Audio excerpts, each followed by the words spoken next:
김성환의 뉴스 소다 시간입니다. 칼기 폭파 사건에 대해서 좀 살펴보도록 하겠는데요.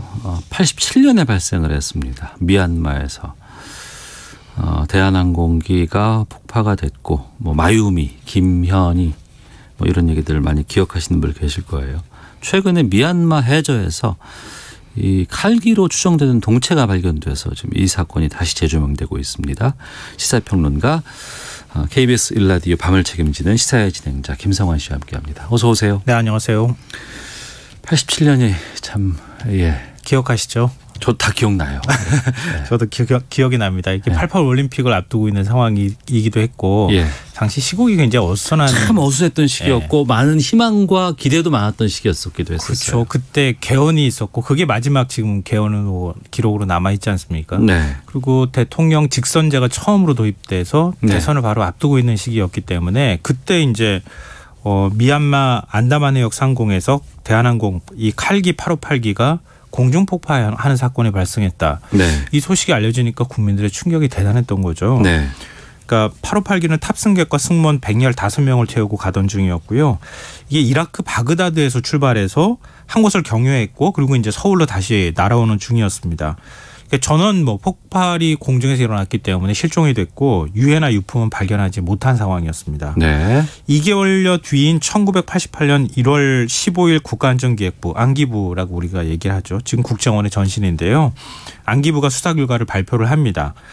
88 서울올림픽 참가 신청 방해를 위해서 대한항공 여객기를 폭파하라는 김정일의 친필 지령에 따라 자행된 북괴 공작원의 만행이다. 이렇게 규정을 했습니다. 네. 그리고 하치야 시니치와 하치야 마유미라는 이름을 쓰며 일본인으로 가장했던 북한 대남공작원 김승일과 김현희가 범인으로 밝혀졌다. 이렇게 얘기를 했습니다. 네. 라디오 형태의 시한폭탄과 약주병으로 위장한 액체 폭발물을 9시간 뒤에 폭발하도록 조작한 뒤에 중간 기착지인 아부다비에서 내렸다는 겁니다. 그러니까 비행기에다가 범인들이 폭발물을 설치해놓고 자기들은 탑승하지 않고 내린 거예요. 그렇죠. 바그다드에서 같이 승객들하고 탑승을 한 상황에서 지금 액체 폭발물이 9시간 뒤에 폭발하도록 조작을 해놓고 자신들은 중간 기착지인 아부다비에서 내려버리고 그리고 승객들은 그 비행기를 그대로 타고 가다가 9시간 뒤에 시한폭탄이 폭발하도록 장치가 돼 있었으니까 공중에서 폭발했다. 이게 이제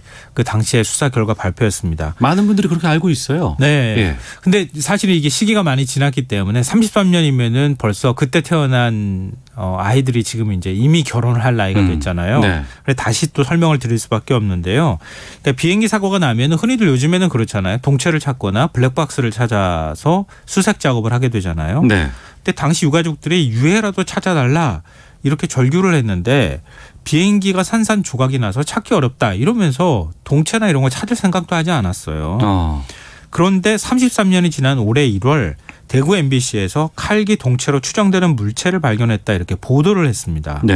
그러자 희생자 가족들이 기자회견을 열어서 동체 인양과 진상조사를 요구하는 이런 일이 이제 발생하고 있는 거죠. 탑승자 유해라든가 동체를 찾아달라는 유가족들의 계속된 요구가 있었지만 당시에도 그렇고 또 시간이 33년이나 흘렀은 지금에 와서까지 상당히 많은 시간 동안 이런 요구를 했을 거 아닙니까? 그렇죠. 계속 요구를 했었던 거죠. 그게 받아들여지지 않았던 거고요. 공중 높은 곳에서 폭발했기 때문에 이게 흔적이 남아있지 않고 이랬다는 거 아니에요? 네네. 당시 발표로는 그랬던 거죠. 근데 흔적이 안 남는다는 게 말레이시아 항공사 비행기가 아마 그 흔적을 못 찾는 경우는 있기는 했는데 이것 같은 경우에는 칼기 858기는 마지막에 폭발 직전까지도 교신이 이루어졌거든요. 그러니까 어디서 만약에 실종이 되거나 폭발했는지는 추정할 수가 있었어요.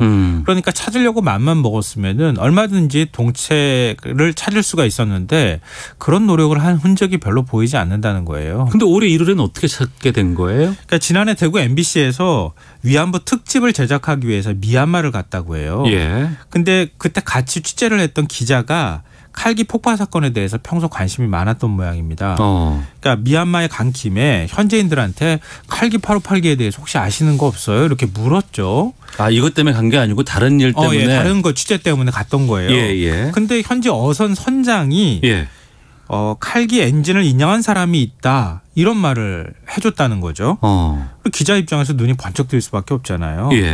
그래서 확인을 해보니까 1990년도쯤에 858기가 추락한 것으로 보이는 해상에서 저인망으로 물고기를 잡다가 네.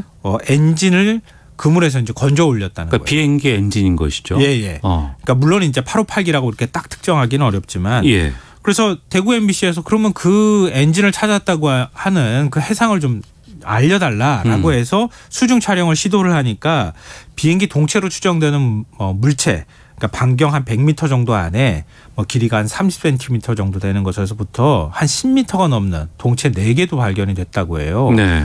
그러니까 그리고 그 동체가 아무래도 우리나라 항공기 같은 경우에는 칼기 858 이렇게 쓰여지지 않다고 하더라도 특성이라는 게 있잖아요. 같은 네. 기종인지 아닌지 그리고 당시 칼기가 어떤 기종을 주로 사용했는지 어떤 도색을 했는지 이런 것들을 확인을 해보니까 네. 858기하고 거의 일치를 하더라는 겁니다. 이 사건이 있고 나서 여러 곳에서 의혹 제기들도 있었고 뭐 음모론들도 상당히 많이 있었습니다. 있었어요. 대학가에서부터 있었고 네. 뭐 일부 언론인들은 이걸 주제로 해서 다큐멘터리를 개인적으로 찍기도 했었고 많은 일들이 있었지만 이번에는 동체가 나왔다고 하니까 상당히 좀 이게 정말 맞는가 아니면 구체적으로 그럼 이걸 인양할 수도 있는 거 아닌가 생각이 드는데 네. 지금 우리 정부에서 미얀마 정부하고 이거 관련해서 협의를 좀 하고 있다는 보도가 나왔더라고요. 예, 맞아요. 올해 한국과 미얀마가 수교 45주년을 맞이를 했어요. 네. 그리고 지금 아웅산 수치 국가 고문이 사실상 미얀마를 통치하고 있는 것이나 다름이 없거든요. 네. 문재인 대통령과 최근에 서신 교환을 또 하는 등 서로 간의 관계가 나쁘지 않아요. 근데 이번 보도가 나오고 난 다음에 문재인 대통령이 정부 차원에서 미얀마 현지 조사 방안을 강구하라 이렇게 지시를 했고요. 외교부가 협의를 했던 모양이에요. 예. 그래서 미얀마 정부에서 내부 협의를 거쳐 신속히 입장을 정하겠다. 그리고 조사 필요성엔 또 공감한다는 뜻을 밝혔다고 합니다. 네. 근데 우리 정부가 이제 미얀마 정부 측에 한 3가지 방안을 제안을 했는데요. 네. 미얀마 정부하고 한국 정부가 공동 조사하는 방안. 그러니까 이 해역이 미얀마의 그렇죠. 해역이기 때문에. 예. 그러니까 미얀마 정부의 협조가 필요한 상황이죠. 그리고 미얀마 정부가 조사를 하고 네. 우리가 인력과 장비를 지원하는 방안. 그리고 세 번째로는 그냥 미얀마 정부가 허가만 해준다면 우리 정부가 들어가서 단독으로 조사할 수도 있다. 이렇게 네. 3가지 방안을 제시를 했다고 합니다. 더불어민주당의 서른 의원이 이 칼기 폭파 사건에 대한 진상규명이 아직도 미진하다 이렇게 주장을 했다고 하는데 이 미진한 주장, 미진했다고 하는 주장, 이 근거를 좀 우리가 살펴보죠. 이 칼기 858기 폭발 사건이 난 게 1987년 11월 29일입니다. 네. 날짜를 기억해 주시면 좋겠고요. 그러니까 87년 민주화 시위가 일어났잖아요. 네. 그리고 6.29 선언이 있었던 그 해예요. 예, 그렇죠. 예. 6.29 선언이 있었고 그리고 이제 처음으로 직선제 대선을 치러야 되는 시기였어요. 네. 그러니까 박정희 정부부터 시작해가지고 전두환 이렇게 연결되는 큰 2개의 정부를 거치면서 직선제를 해본 적이 없잖아요. 네. 우리는. 그러니까 직선제로 대통령을 이제 뽑아야 되는 상황인데 그 대선이 12월 16일이었어요. 12월 16일. 예. 예. 그러니까 한 보름밖에 안 남겨둔 시기에서 이 사건이 터졌다는 겁니다. 예. 그러니까 전두환 당시 대통령 입장에서는 후임자로 지목한 노태우 후보의 당선이 아주 절실한 상황이었습니다. 네. 만약에 김대중, 김영삼 두 후보가 만약에 당선이 됐다고 하면은 무슨 일이 벌어질지 모르는 상황이잖아요. 그리고 수사 과정도 좀 미심쩍은 부분이 많아요. 11월 29일 날 사건이 발생했는데 네. 단 이틀 만에 범인을 바레인 공항에서 체포를 합니다. 예. 한국 입국이 금지된 요지 인물인 일본인 2명이 탑승했다는 첩보를 입수하고 공항에서 그 일본인으로 지목됐던 사람을 체포를 했다. 이런 설명이었어요. 네. 근데 공작원이 항공기를 폭파하는 사건을 저지르고도 버젓이 공항에서 체포가 된다? 네. 뭔가 좀 이상하잖아요. 다른 데로 빨리 도주를 하거나 제3국으로 빠져나가도 모자랄 판에. 예. 그리고 조사를 받던 중에 김승일은 독약을 삼켜서 죽고요. 김승일이라고 하는 사람. 독약 앰플을 삼켜서 죽고 김현희만 살아남습니다. 예. 그리고 엿새 만에 그것도 바레인 현지 조사단이 북한의 88 올림픽 방해 책동이라고 결론을 내버립니다. 네. 김현희 진술 외에는 물증도 없는 상태였어요. 근데 칼기 858기 자네는 찾지도 않은 상태에서 바로 철수를 해버려요. 네. 그리고 대선 하루 전날 12월 15일 날 안기부가 김현희를 서울로 압송합니다. 이 장면 아마 다 기억하실 거예요. 비행기에서 트랩에서 내리는 장면. 입에 대형 반창고, 일종의 재갈을 물린 상태에서 반창고를 붙이고 그리고 이제 비행기에서 내리는 장면이 언론에 다 중계가 됩니다. 네. 이게 바로 대선 하루 전날 왜 이런 장면이 나왔느냐. 이것도 좀 이상하고요. 또 이후에 1990년 3월에 대법원에서 사형이 최종 확정이 됩니다. 김현희에 대해서. 근데 보름 만에 특별 사면을 단행합니다. 당시 최병렬 공보처 장관이 발표문을 내는데요. 사건의 진상을 증언해 줄 유일한 생존자로서 북한의 폭력성과 침략 근성을 입증할 역사의 산 증인으로 수용하는 것이 국가의 이익에 부합한다. 역사의 산 증인으로 수용하는 것이. 네. 그러니까 살려둬야 한다는 거예요. 한마디로. 이거 북한이 저지르는 일이 분명하니 살려둬야 하고 그런 가치를 우리가 인정해서 사면을 하는 게 맞다. 이제 이렇게 설명을 한 겁니다. 네. 근데 지금 얘기 쭉 제가 말씀드렸던 것처럼 뭔가 좀 앞뒤가 안 맞거나 이렇게 신속하게 움직인다는 게 이게 현실적으로 말이 되나? 네. 이런 생각 하실 거예요. 너무 음모론 아니야? 뭐 이렇게 주장하시는 분들도 있는데 참여정부에서 이거 재조사 한번 했잖아요. 재조사 했습니다. 예. 그러니까 2004년 11월 국정원 과거 사건 진실 규명을 통한 발전위원회. 일종의 이제 진실이라고 우리가 줄여서 얘기하는데요. 네. 진실이가 조사 결과를 발표를 합니다. 예. 안기부가 김현희 진술에만 의존한 채 검증 없이 서둘러 조사 결과를 발표를 해서 불필요한 의혹을 유발했다라고 얘기는 했지만 네. 폭파 사건이 북한 공작원에 따른 것이다라고 하는 점은 사실상 인정을 했어요. 그러니까 이게 여러 가지 의혹이 제기가 됐던 것이 그때 뭐 자작극이 아니냐. 네. 부터 시작해서 김현희가 진짜 공작원이 맞나? 김현희가 정말 북한에 있었던 것이 맞느냐? 네. 사진 같은 거 비교하고 어렸을 때 뭐 화동이었는데 뭐 이런 얘기를 참 많았었잖아요. 굉장히 음모론이 많았어요. 예. 근데 그게 사실 음모론인지 뭐 지금 아직까지 공식적으로 확인은 안 됐다고 볼 수 있지만 그때 어찌됐든 안기부를 조사해서 발표한 결과는 이렇습니다. 네. 그리고 대통령 선거를 앞두고 여당 후보에게 사건이 유리하게 활용됐다.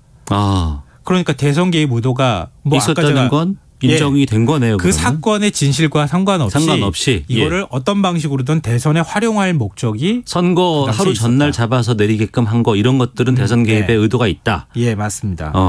근데 진실이조차 인정한 부분이 있어요. 강제 조사권이 없어서 조사에 한계가 있었다 이렇게 얘기를 합니다. 뭐 일부의 증언이라든가 뭐 정황 갖고 맞춰 볼 수밖에 없는 상황이겠네요. 그리고 당시에 참여정부 시절이라 할지라도 국정원이 조사에 적극적으로 협조했다고 보기도 좀 어려워요. 네. 워낙 뭐 비밀스럽게 움직이는 조직이기도 하고요. 그리고 무엇보다도 유일한 증언자라고 할 수 있는 김현희를 조사하려고 시도를 했는데 15차례에 걸쳐서 면담을 요청을 했다고 해요. 근데 단 한 번도 이 요구에 응하지 않았습니다. 앞서 역사의 산 증인이라고 해서 살려놨던 거 아니에요. 그렇죠. 그러면 산 증인이 돼야 되지 않겠습니까? 그러니까 그 얘기를 하면서 당시 이제 북계라고 우리가 표현했었는데 북계의 잔혹성이나 이런 것들을 얘기를 하면 되는 거잖아요. 근데 그 조사를 거부하고 회피를 했다는 거예요. 네. 그것도 뭔가 이상하다. 아직 명확하게 밝혀졌다고 보기 어렵다 이런 거고요. 진실이는 그리고 미진한 어떤 역사적 과제를 던지는데요. 동체 수색에 대한 노력을 계속해야 한다. 이런 얘기를 합니다. 그래요? 그때 그 얘기를 했었어요? 예.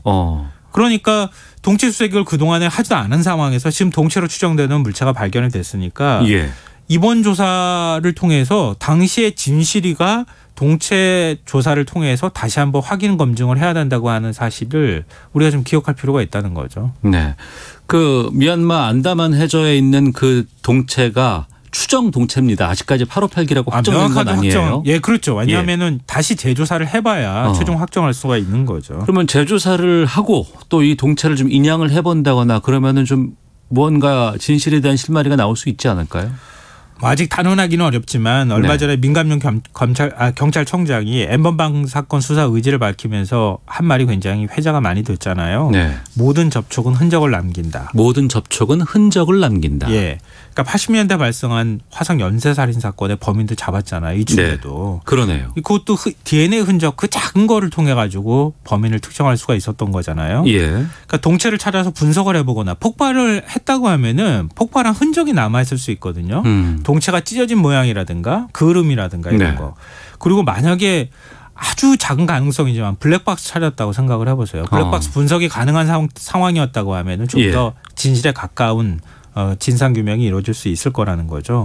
그리고 무엇보다도 115명의 국민이 어느 곳에서 사망한지도 잘 모르는 상황에서 사망을 한 거잖아요. 네. 진실 규명을 해야 할 국가의 책임이 남아있다고 볼 수 있습니다.